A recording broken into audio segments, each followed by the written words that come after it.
So let's talk about yesterday's games. As you guys know, I haven't been able to upload. I posted a message like just now about how YouTube was basically not allowing me to upload. I figured out the problem, I think, but it let me upload the video right now.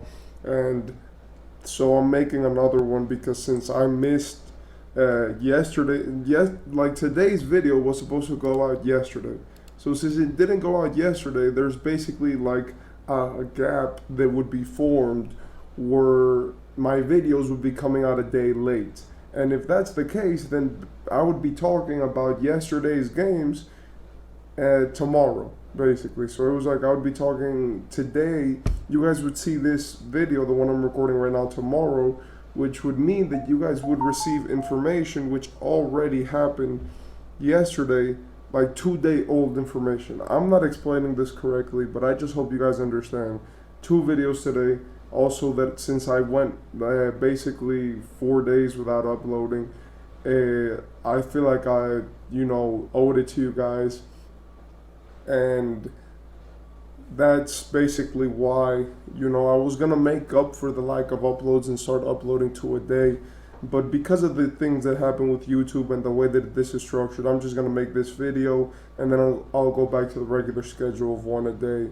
And I'm sorry about that. So anyway, getting back to basketball. Yesterday we saw two games and they were both very exciting. We saw the not the Clippers, I'm sorry, but we saw the Timberwolves versus the Nuggets. I'm sorry, I was thinking about the Clippers before I was making this video, but basically the Nuggets won a game from Minnesota and they absolutely smoked them. I was watching this game and really, as much as I did like, seeing this game, seeing the way that it played out, I don't think that this game was a telltale of nothing. This game was a really great game. It was honestly one of the better games in the series because I feel like the first game was the best, but I do feel like this game, it was a pure bloodbath. And from the Minnesota part, they just absolutely choked, right? I saw them consistently play, bad defense and bad offense, just too many turnovers. And really, I think that the reason why this is like this is a team effort. When I look at Minnesota, when I look at what they were doing this game, right, I believe that it is very important for Minnesota to have a good defensive scheme versus Denver. I believe that that's the most important thing that Minnesota can do. Minnesota, in their time and in doing what they were doing, have made it a point to guard Denver like their life depends on it. Now, the problem is that Denver knew that they were going to do this. Denver knew that they were going to go and that they were going to come out rough defensively.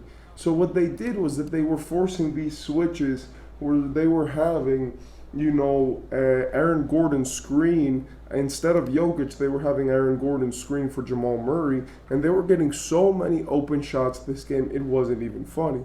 Like, the Denver Nuggets weren't even having a great game in terms of individual performances. The thing is that they shot 48% from three.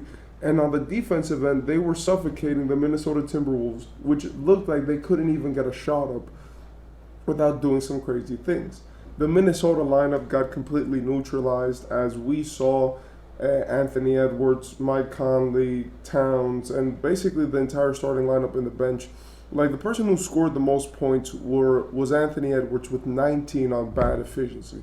And when we looked at the game as a whole, I feel like the problem was that it just did not feel like the Minnesota we had seen for the first two games. They felt like they were out-coached, which is something that I don't really understand from Minnesota when in the first two games they figured out how to play Denver. In the first game and in the second game, they ran a great defense on Jokic and great defense on Murray. They doubled on them. But I feel like this game, the biggest problem was that they were so scared, and I heard the broadcast say this, and it really caught my eye, but they were so scared of someone driving into the lane that it made them forget that they had to guard, right, like the other four players on the team. So it's like you were going into it thinking, okay, you know, we're gonna go, and every single time that they go inside the paint, we're gonna collapse on them. But that made it so that every single time they went to the paint, there was at least one or two shooters open there waiting to shoot.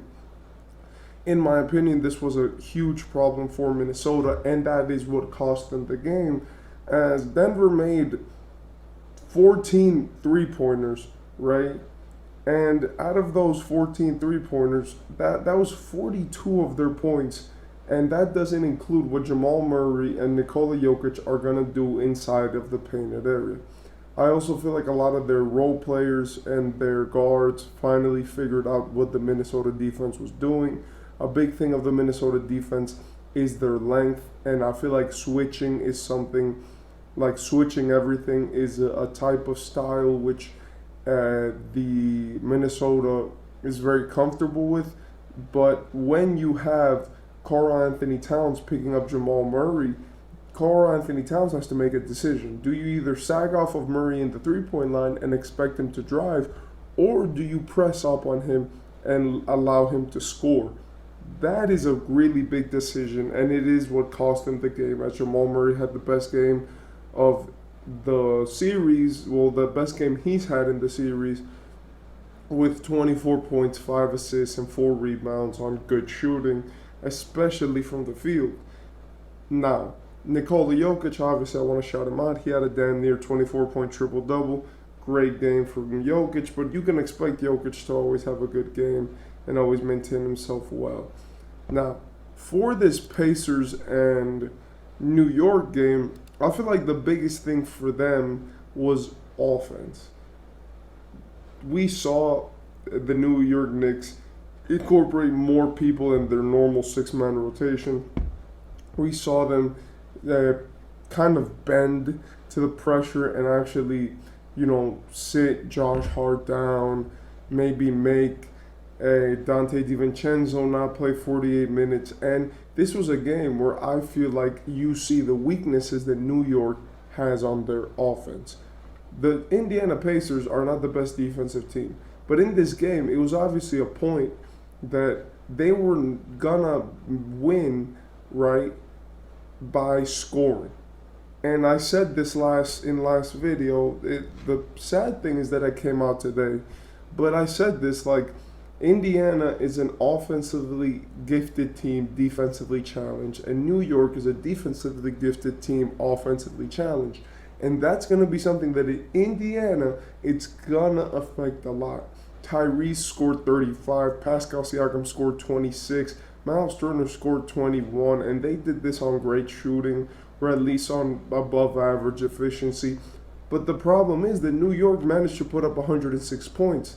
The problem was that New York was not able to have the effectiveness to really kill them from the inside. When we look at their field goals made, right, in total, we could see that New York made a 47.5% of their field goals, but they made 52% of their threes.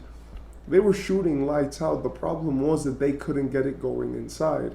Guys like Miles McBride were struggling from the inside. Even Dante DiVincenzo from the two-point range was not playing great. Most of his efficiency came from his three-point range. And that caused them to have a problem. Normally, what the Knicks will do is that they'll punish you from the inside. And they'll make sure that your inside presence is completely nulled out. And they do that with their big men like Isaiah Hartenstein. And you have guys like Jericho Sims, which scored 0 points, which was kind of crazy. And in my opinion, when you see their interior presences, you have to look at them and say, like, yo, these are the guys who are going to win New York a lot of games. They rebound a lot. They get a lot of tough things. But especially when a guy like Mitchell Robinson is out for the games, after playing 6 games consistently and averaging 7 rebounds a game, him being out is a big thing because in terms of, Mitchell Robinson giving you offense, it's not a lot. But he gives you 4 offensive rebounds a game.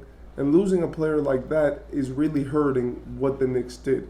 Shout out to the Pacers, and shout out to Aaron Nesmith for that huge game winner that he hit, that step back 3.